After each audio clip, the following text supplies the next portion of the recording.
Hello and welcome to Tech Simplified TV. In our last episode, we have discussed about partitioning in PD. After partitioning comes floor planning. The main purpose of floor planning is to accommodate all the blocks, keeping the total area minimum and their interconnection as simple as possible. All these are done by EDA tools and their operations are backed by mathematical models and algorithms. In today's episode, we will discuss about different aspects of floor planning. If you are interested, stay tuned and stay focused till the end of the video.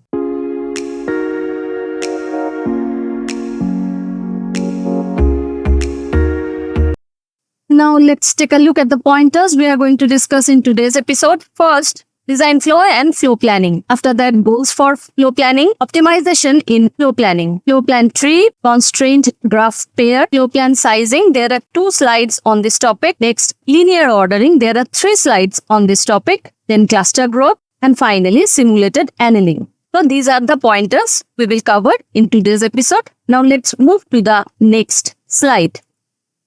First, design flow and floor planning. This is an infographic with steps for VLSI design flow, starting with system specification, then architectural design, functional design, then logic design, and then circuit design. Once we get technology mapped synthesized netlist, after that physical design or backend starts. And the first step is partitioning. We have already discussed it in our previous episode. After that comes chip planning. Chip planning, there are 3 steps in chip planning. First is floor planning, then pin assignment and power and ground routing. In today's episode, we will concentrating on floor planning. After that, placement, clock tree synthesis, signal routing, timing closure, all of these steps are required. Once these are done, then only we move to physical verification and sign off. If any result shows any kind of unwanted thing, we will again get back to that step, repeat it, correct it, and again proceed. VLSI design flow is an iterative method. Through iterations, we get the better result. And after physical verification, fabrication, packaging and testing, and finally, we get the required chip. So chip planning is organizing large part of a chip. Chip planning has 3 main stages: floor planning, pin assignment, and power planning. A gate level or RTL netlist can be automatically divided into modules. These modules can also be taken from a hierarchical design. Large chip modules are arranged as blocks or rectangular shapes. Now, floor planning decides positions and shapes of these blocks based on the areas and aspect ratios of the modules such that the chip size is optimized. A gate level netlist can be automatically divided, and there are tools for this operation. Can be divided into different modules, and that is part of partitioning. We have already discussed. After that, when we go to floor planning, the floor planning decides the position and shapes of these modules or blocks based on the areas and aspect ratio of the module such that the chip size is optimized. We have to arrange those blocks or modules in such a way that total chip area is optimized. There are 3 targets. Chip size is optimized, interconnection is reduced, and timing is improved. This stage ensures that every chip module is assigned a shape and a location. In floor planning, we ensure that every chip module we got from partitioning that get a position and a shape. This facilitates gate placement, and every pin that has an external connection is assigned a location so that internal and external nets can be routed. Now, pin assignment, the second part of chip planning, that is after floor planning, that is pin assignment. Pin assignment connects outgoing signals to the block pins, and IO placement finds locations for the chip's input and output pairs, usually around the edge of the chip. So pin assignment does this thing. In floor planning, what we do at the core area, and after that pin assignment, internal and external pin, their connection is established. And now after the power planning, since every cell or every device need a ground and power connection, so first power planning, doing the power planning is most important. Let them get connected with the power line and the ground line. And next, the signals is routed. So first routing is power and ground routing. So we are done with this slide. Here we are just discussing the design flow and floor planning as a part of chip planning. Now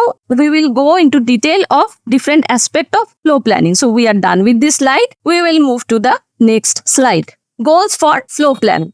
There is another infographic. It's a representative diagram of a chip. This is the core area, and these are hard macro like RAM, ROM, PLL, analog block. Now this is the core power ring, IO, and this is the IO power ring. IO cells are there, corner cell. That is generalized structure of a IC. Now, importance of floor plan. Why a floor planning is so important? Because arranging the partition blocks on a chip, once we are done with partitioning, we have some blocks, we have to arrange them in this area. This is the core area. We have to arrange them. We have to utilize this place. Placement of macro. There are multiple macros, how they are placed, so that overall area is optimized and interconnections should not be very long. Otherwise, airdrop will be higher.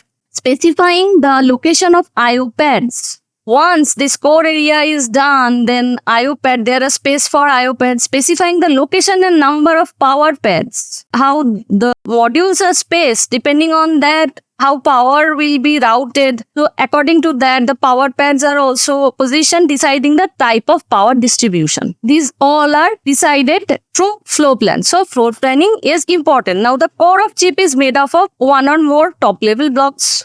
Core is surrounded by a ring of pads. The design of the blocks and the arrangement of blocks and pads can affect the overall chip area and hence cost or yield. How this thing is designed depending on the area. Overall chip area is, if it increases, so cost and yield that can be affected by this thing. So floor planning is a very important step. Obviously, floor planning is done not by hand, by commercial tools are there. They does all the thing. A module becomes a rectangular block after it is assigned dimensions or a shape. These blocks can be either hard or soft. The dimension and areas of hard blocks are fixed. For a soft block, area is fixed, but the aspect ratio can be changed. A floor planning usually includes following parameters, like the area of each module, all potential aspect ratios of each module, and the net list of all external connection incident to the module. Depending on that, floor planning is done. So we are done with this slide. We will move to the next slide. So what are the required files for floor plan? There are some files and parameters we need to do floor planning. First is synthesized netlist. A synthesized netlist describes the electrical connection of the circuit. It consists of electrical components and list of connected nodes. A synthesized netlist can be written in Verilog or VHDL. So a netlist is required. At the end of front end, we get a technology mapped synthesized netlist. From there, backend starts. We do the partitioning, and in case of floor planning, also it required. Now, physical or reference library. Physical or reference libraries contains physical information for standard cell, macro cell, and pad cells. These informations are necessary for placement and routing because the modules, they are assembly of cells, macro cell, standard cell, IO cell. Different types of cells are there. So we need their data, technology node, others data. So we need that physical or reference library. Now logic libraries. Logic library contain timing and functionality information of all standard cells used in the design. Timing information of hard macros such as IP, RAM, ROM, etc. also provided here. Timing constraint. Design constraint, clock constraint, max, Q, max and mean insertion delay, number of clock, domain, clock start point. All this information is required. Power requirement, power and ground nets. Floor planning control parameter. Die size estimation, core size, aspect ratio, core height, core width. Die size estimation is required and core size, aspect ratio, core height, core width. This data are required because we need to understand how much area is provided to place the blocks. Accordingly, the floor planning will get done. So these are the required files for floor planning. We are done with this slide. We will move to the next slide. Optimization in floor planning. There are 3 blocks, block A, block B and block C. Now, this is the total area. Now, look how we have arranged. 2 different ways we have arranged it. Horizontally, keeping the total area horizontal and keeping the total area vertical, we have arranged these 3 blocks. So, that can be done. Position is changed. How it is placed, position and there, how it's placed, that is changed to see which one is better for interconnection, for power routing and all. Area and shape of global bounding box. The global bounding box of a floor plan is the smallest rectangle that fits around all floor plan blocks. The area of this bounding box represents the total area of top-level floor plan, that is full design and asset circuit performance, yield and manufacturing cost. This is the smallest rectangle that fits around the floor plan blocks. The area of this bounding box represents the total area of top-level floor plan, that is full design and asset circuit performance, the full design, the maximum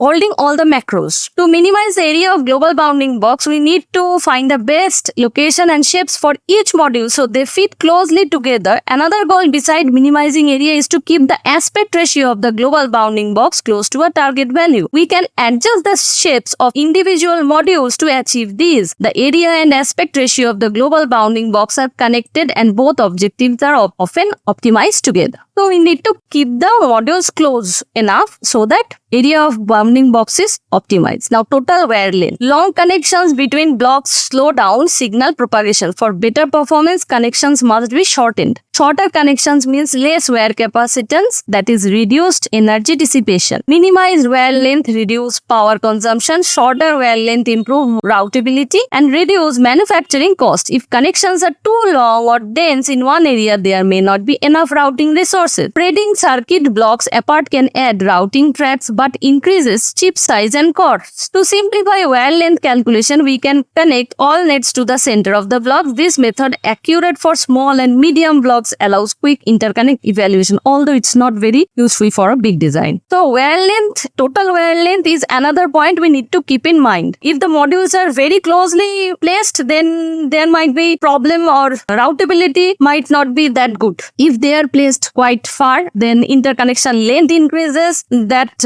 increase power consumption. So we have to optimize that also. If the connection between blocks longer, then signal propagation gets delayed, slow down. For better performance, connection must be shortened. Shorter connection means less wear capacitance, that is reduced energy. So there are things we have to optimize. We cannot go in one side. There are two things we have to balance. We are done with this slide. We will move to the next slide. Now Floorplan Tree.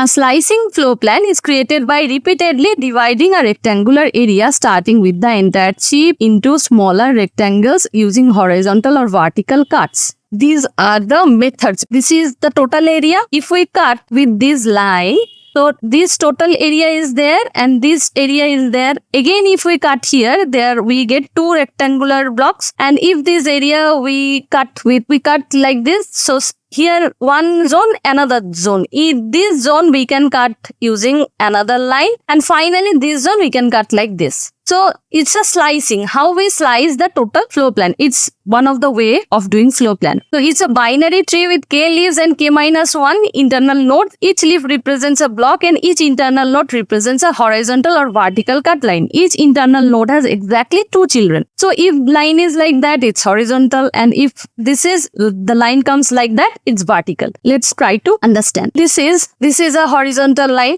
first, and from there A and B. From this vertical cut here, this one is coming one horizontal line, so that comes C, and here from that horizontal cut there is C, one part, and from there another cut, there comes D, and from here originated another vertical E and F. We can arrange it like that. Another is like A and B, and from there horizontal, if we think that this section was first divided, so D comes first, then again another horizontal like here C, and within that comes E and F. Although this E and F have in between there is a vertical cut. So we can arrange this thing, represent this floor plan using these two trees. This is a slicing. Now a non-slicing floor plan cannot be formed by sequence of only vertical or horizontal cut in parent block. Look, there is no any vertical or horizontal cut which divide the whole block into two. There is nothing like that. The smallest example of a non-slicing floor plan without wasted space is the wheel. Like if we go this clockwise, like A, B, C, D, E. Another could be A, B, E, C, D. So it's like a wheel. Now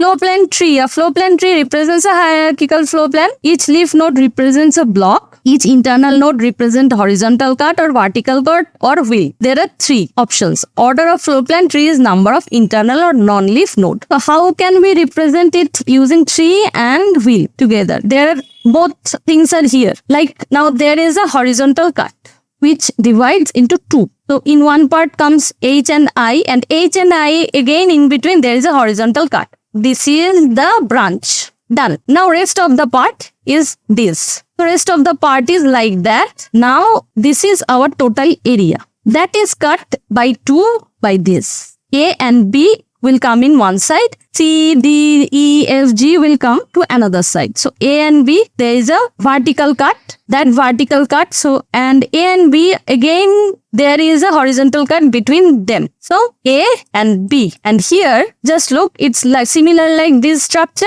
It's a wheel. So C, D, E, F, G is a wheel. So we can represent this floor plan using tree. Now we are done with this slide. We will move to the next slide. Constraint graph pair.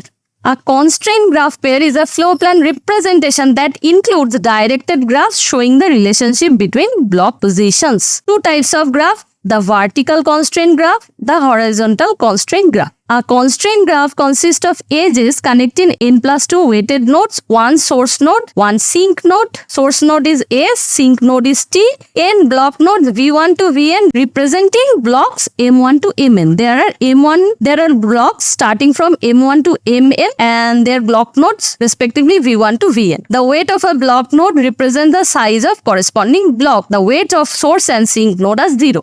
Now let's see what is vertical constraint graph and what is horizontal constraint graph, that is VCG and HCG. Node weights represent the height of the corresponding blocks. Two nodes Vi and Vj with corresponding blocks Mi and Fj are connected with a directed edge from Vi to Vj if Mi is below Mj. Now this is the floor plan. If we represented it vertical constraint graph, so this is source and here it's sink. So we are starting from source. Let's start from below. Now I to H, directed I to H. Here, if we go this way, comes A, and if we go this way, we get F. If we go straight vertically, that comes C. A, from A it's B, from B, and if there is T, so B to T. One branch is completed. Now H to F. F, there are two connection again, G and E. So G and E, and both are getting to D. Now from E, it's to T, and from D, T, and again C to D to T. So this is vertical constraint graph. And if we represent it in horizontal constraint graph, so HCG's node weights represent the width of the corresponding block. Two nodes Vi and Vj with corresponding block Mi and Mj are connected with a directed edge from Vi to Vj if Mi is to the left of Mj. So from here we will go from left to right, and here is if Mi is below to Mj. From below to upward,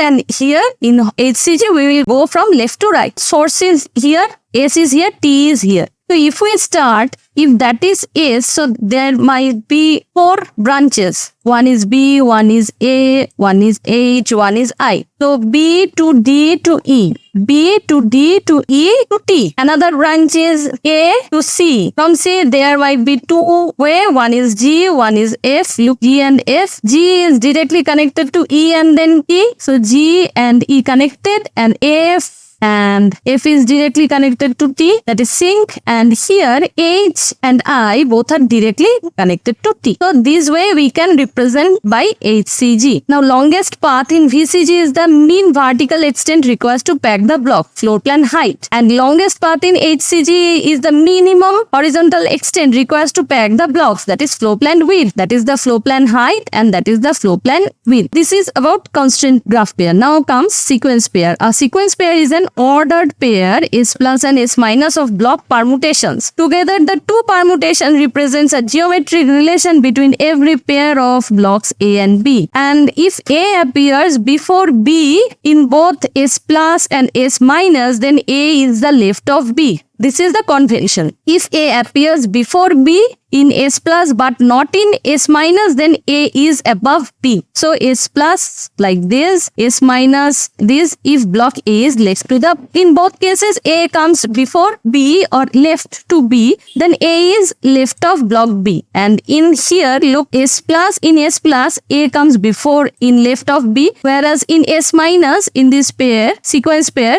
B comes left to A. So block A is above block B. In this way, by sequence pair also we can represent this way. With sign, we can represent floor plan. So these are basically about representation. We are done with this slide. We will move to the next slide. Now floor plan sizing. Floorplan sizing determines the minimum area of a floor plan as well as the associated orientation and dimension of each individual block. From beginning, we were saying that in floor plan, we not only place the modules or blocks, we also decide their shapes, aspect ratio and all, how they are placed. Here in floorplan sizing, we will do that. Algorithm uses the shapes of both individual blocks and top level floor plan. Shape functions and corner points play a major role in determining an optimal floor plan. Shape function and corner points. These two are very important things. So floorplan sizing consists of three major steps. Construct the shape functions of the blocks. Before determining the shape of the top level floor plan, we need to figure out the shapes of each individual block first because of overall shape depend on them. So there are two blocks. One is suppose 5 unit by 3 unit. If we vertically place it, this block A is height is 5, width is 3. And if we place it horizontally, height becomes 3 and width becomes 5. Here, if we place it, this block B 4 by 2, and if we horizontally place it, it's 2 by 4. So if in shape function we present like this, like 5 height, this is height, this is width, and 3, this one. Another is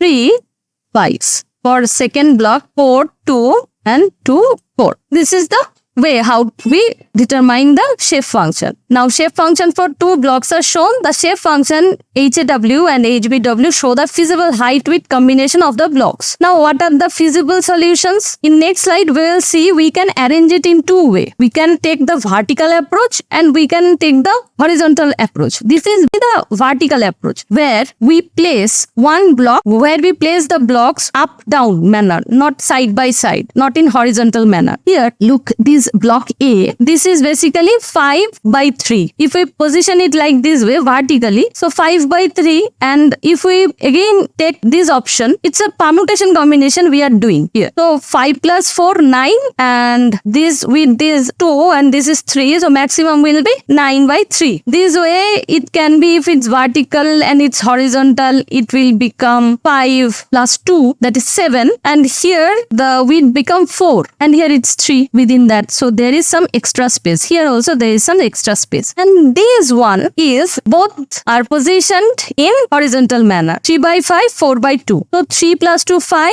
and the maximum 5. And calculate the area. 9 3 is a 27 unit, 7 4 is a 28 unit, and 5 5 is a 25. Obviously this one is a minimum. And here we are, this is the shape function, and here we are positioning 4 plus 5, 9, 5 plus 2, and we are making the final height as a function of width. This way, this is the vertical approach. Now we will see the horizontal approach. So we are done with this slide. We will move to the next slide.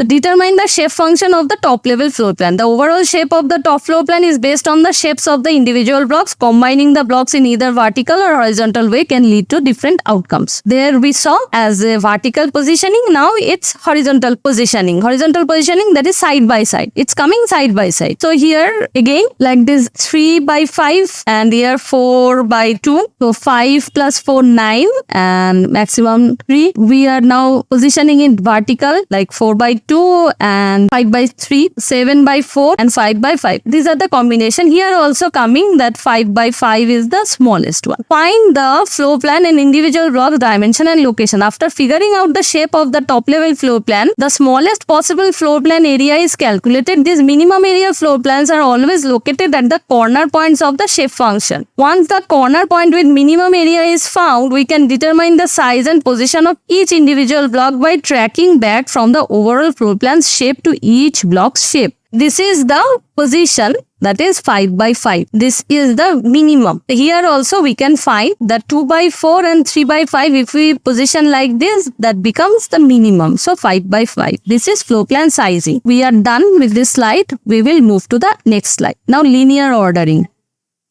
Linear ordering, there are 3 slides on this topic. That linear ordering algorithms are frequently used to generate initial placement solution for iterative improvement placement technique. The goal of linear ordering is to arrange the given blocks in a single row to minimize the total wear length of the connections between them. We position them in a single row. And now there are some prerequisites. We need to understand few definitions. Based on that, we will arrange the blocks. New net, what is the definition of new net? Have no pins on any block from partially constructed ordering. So how we will understand what is partially constructed ordering? Like If that is the original structure and we can see these are the net connections and we want to minimize it. We want to rearrange the placement of these blocks such that the net length becomes less, right? So from one point we have to start. So we will go from in one row, as it's mentioned already, from left to right. So one after one we will start doing. One after one we keep on arranging. So it's partially constructed from left to right. Now it's an example like if there are 3 blocks terminating, which are terminating nets. These are what are new nets? It's starting from here and have no pins on any block from partially constructed ordering. There is no other pins here. Now and continuing net. There is one connection starting from here, one connection and then going in a other direction. And what is gain? Gain means of any block M is number of terminating nets of M minus new nets of M. So gain of Y is here N1 minus N4. N4 is new net from here and it's terminating. So 1 minus 1, 0. There are 5 blocks A, B, C, D, E and 6 nets. N1, N2, N3, N4, N5, N6. This is the original design. And here N1 is connected with A and B. N2 is connected with A and D. N3, A, C and E. N4 is B and D. N5 is C, D and E. And N6 is D and E. A is our initial block. So let's start. Remember, new net, terminating net and continuing net. There are 3 types of net. So we are done with this slide. We will move to the next slide to understand the linear ordering. This is the original design. So in first iteration, block A is there. New nets are N1, N2 and N3 and terminating net, there is no terminating net. Gain is minus 3. Next iteration 1 is done. So now next iteration. So we have B, C, D, E. 1 is placed, right? So B, C, D, E. In B, N4 is new net. Terminating net is N1. So gain is 0. C is N5. In case of that, new net is N5. Okay, we do it the same thing. N5 and continuing net, that is N3. N3, this one continuing. So here C has gain minus 1. In case of D, there are new nets, 3 new nets here. N4, N5 and N6. And terminating net is N2 and continuing, that is terminating net. So here gain is minus 2 and in E, N5 and N6. N5 and N6. These are new nets and terminating net is, there is no terminating net. Continuing net is here, that is N3 is continued. So here also minus 2. In between all these 3, highest gain, which one has highest gain? That is B. So after iteration B, we are placing block B after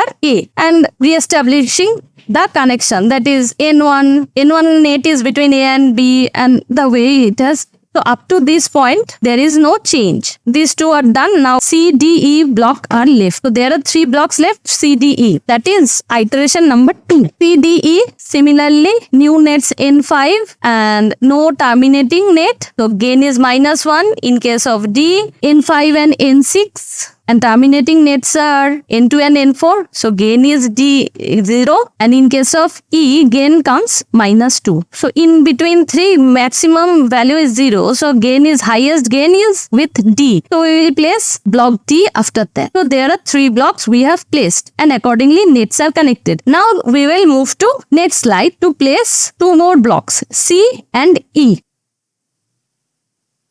This is iteration number 3. C and E left. No new nets, terminating nets and no terminating nets in case of C. So its gain is 0. And in case of E, terminating nets is N6. So 1 gain. And in case of C, so E will be positioned then and finally C. So once we simplify the net connection, the arrangement will be A, B, D, E, C. This is the arrangement. In this way, we do the linear ordering, keeping mind in new net, terminating net and continuing net. So this is the linear ordering algorithm. This way we arrange. We are done with this slide. We will move to the next slide. Cluster growth. Floor plan is created by adding blocks one by one until are placed. Start by choosing an initial block and placing it in any corner. In corner and growth in that direction. Each new block is added and merged with the cluster either horizontally, vertically or diagonally. The position and orientation of each new block depend on current cluster shape. The goal is to place blocks in a way that best meet floor plan objective. Only the orientation of individual blocks are considered. The order of adding block is determined by linear ordering algorithm. Blocks are added in such a order that overall floor planning are minimum. Obviously, that should be the goal. So first block A, then B is placed like that, and in this area C there is another block that could be arranged so this way. This is cluster growth. We are done with this slide. We will move to the next slide, that is simulated annealing. Simulated annealing algorithms work by starting with an initial random solution and gradually improving it. In each step, they look at nearby solutions by making small changes to the current one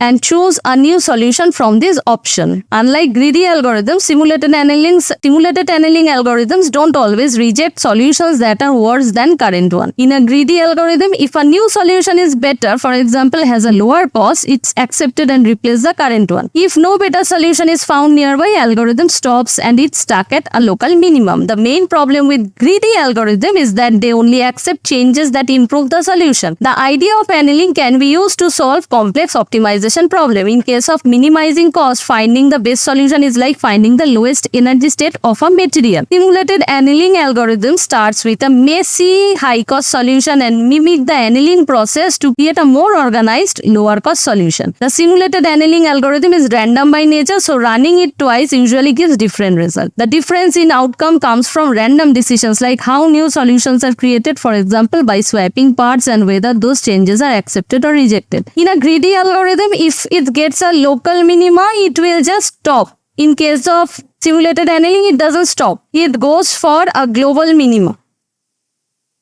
It goes for not for local minima but for global minima, and the results are random. So any two runs doesn't mimic its result. So that is simulated annealing. These kind of algorithms are behind the tools. Tools uses these algorithms to solve the floor planning problem. In this episode, we are talking about the algorithm and mathematical parts of floor planning. What is behind the floor planning, how we do it, what are the algorithms and how we can represent. So we are done with this slide. And we are done with our today's episode.